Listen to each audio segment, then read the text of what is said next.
Rick Warren, who I don't even think he had written Purpose Driven Life yet, but I remember a news reporter asked him this question, and they said, "Hey, are you worried that if the California changes their government laws or whatever, what happens if the church fails?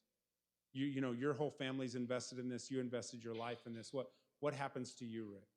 And Rick says this, and I'll never forget it because it runs through my mind about 20 times a year at least, right? When I start thinking about, because everybody thinks about money when I start thinking about those things, right? He says this, he says, "I've never worried about money a day in my life." And I was like, "You lived a different life than I did, Rick," right? He's like, "I've never worried about money a day in my life." And I'm like, how could you ever make that statement? Like, from my point of view, I don't see how you can make that statement.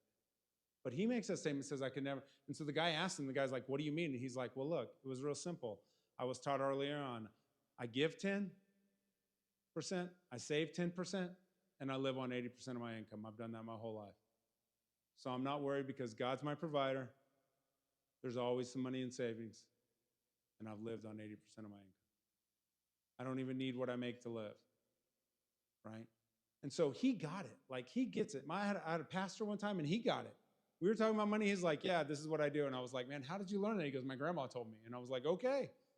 Some people get it early on. They understand the generosity first, saving next and living on what's left. They have that.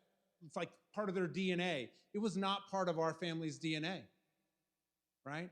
And so with that, we had to learn, how do we get to this point? So when Paul's talking about these things, or you listen to a sermon about giving, or you hear what God says in his word about this, it's like, does not compute, does not, that does not add up in my head, right? But he says, but it's true. It doesn't mean because it doesn't compute to me, it's just as true for Rick Warren as it is for me.